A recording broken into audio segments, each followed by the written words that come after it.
Okay, hi everyone, welcome back. Let's do an update on TELCOIN's price chart and see what is going on in this specific area. And I'm going to talk about a very important move that you must, okay, very important point, you must see very soon in TL.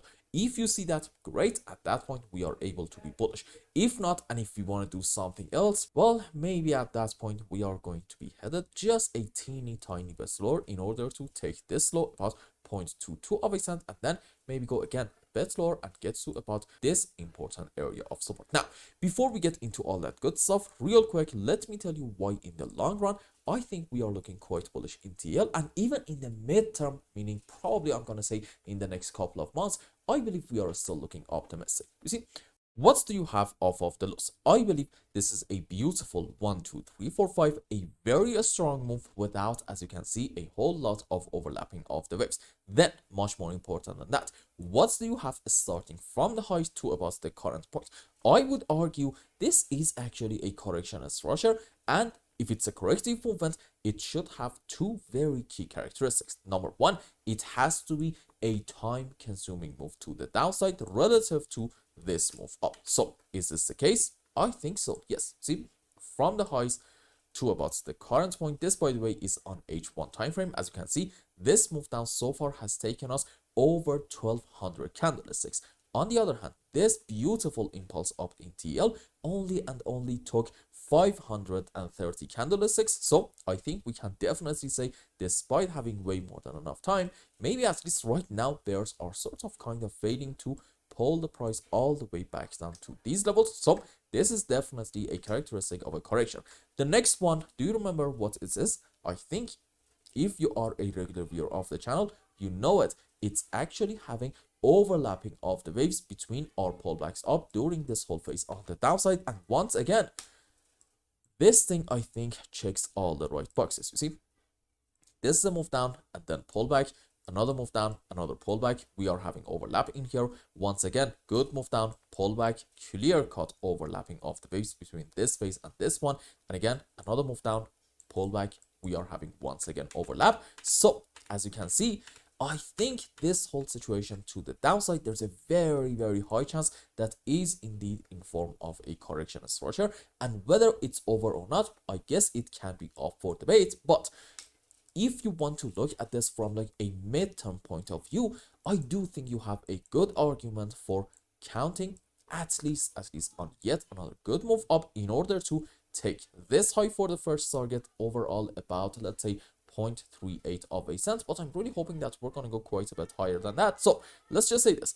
I believe in midterm in TL, we can easily get something like a 100%. And if we are lucky, maybe more than that, maybe roughly around maximum 200% move on the upside. So overall, I think makes sense to be optimistic. Now, what is going on in like very short time? You see, if you remember the last time that we talked about TL, specifically we were around this area, and the idea was that, well, okay, let's understand that at the moment we are under this important level, and number two, let's understand that right in here is a little bit too soon to be completely bullish. Why? Okay, you see, Elliott's Wave suggests if you want to be bullish on any chart and you want to say, for example, in here we're going to have our final low, what is it that you need to have off of the lows in here? You know it, a 1, 2, 3, 4, 5 wave. This specific count is called an impulse. Rules for it are, we should not have overlapping of the waves between wave 2 and 4, and in any kind of 5 wave, excuse me, this wave 3 should not be the smallest wave, and when it comes to the sub waves, okay, we're gonna have 5 wave up into 1, 3, and 5, and for our corrections for wave 2 and 4, we can have different scenarios. Let's say ABC for wave 2, and maybe, yeah, okay, WXY for 4. Now, let's go on the live chart and see what is happening here.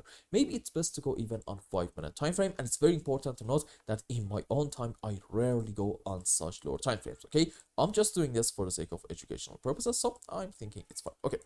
What do we have in this region? You see, you can have different possibilities. For example, one scenario that I actually do like to consider is this. And this is a wave 1, correction for 2, and then probably to about this point is our wave 3, correction for 4, another move on the upside into wave 5. And since we don't really have overlapping of the waves between our supposedly wave 4 and 2, yeah, no problem at all. This can absolutely be an impulse. Now, here is a very important point. Please pay attention to this part. You see, after a 5 wave, one way or the other, bullish or bearish, we are going to witness a bit of a move on the opposite direction, which in this example in TL, it's on the downside, and that's why you are seeing the current phase. The question is, this is the $1,000,000 question that we are having in TL. Can we argue this is a correction structure? I'm gonna say under one condition, yes, and that condition is having from the current point an immediate bounce back and not doing, for example, something like this and have another move on the downside. Why? You see, in TELCOIN, there is just a chance that we are having an A, B, C zigzag in case of a bullish scenario, which for the subwaves, this is 5 down into A and then correction for B. Let's call it this instance an ABC and then another 5 down into C. If I just go on the live chart, okay, so what do we have? I believe that from this high to about here, this is 5 down into a wave 1. This is correction for 2. Good. 1, 2, 3, 4, 5 into wave 3. Very clear one. Correction for 4 and then another move down into wave 5. I also believe that this initial phase to the downside could be considered as an impulse. So how about just having the subwaves for a beautiful A, B, C in form of a zigzag structure? This scenario can absolutely be in play. But again, here's a very important point. If you want to say this thing is happening with a lot of confidence and you want to consider this as your primary case, then okay, you have to just see a very strong bounce in form of a 1, 2, 3, 4, 5 without overlapping of the waves in order to bare minimum at least take this important high for our first target, about 0.23 of a cent. If we do this, okay, at that point, I think we're going to be able to be bullish with a good bit of confidence in TL. And the next pullback that we are going to get in here might be a brilliant long opportunity with our stop under the lows. And if you want to be maybe a bit safer, it could very well be even under the lowest low down here, and your target, well, that depends. If you want to put your stop under here, your target can be minimum around the highs, about 0.246 of a cent. And at that point, I'm thinking, yeah, you're gonna have a risk to reward ratio of 1 to 3, which is nice. On the other hand, if you want to put your stop under this level, then okay, your target, it's gonna be quite a bit higher actually. I think it can be somewhere around here, about 0.26 of a cent, and at that point, yeah, again, you are going to have a risk reward ratio of roughly around 1 to 3, 1 to 4, which is really nice. So what you want to see in TL in order for you to be bullish is just having immediately from the current point a good move on the upside. On the other hand, if we end up having in this phase a rather slow and choppy bounce and then another move down, okay, right in here even you could argue in TL we are looking bearish. Why?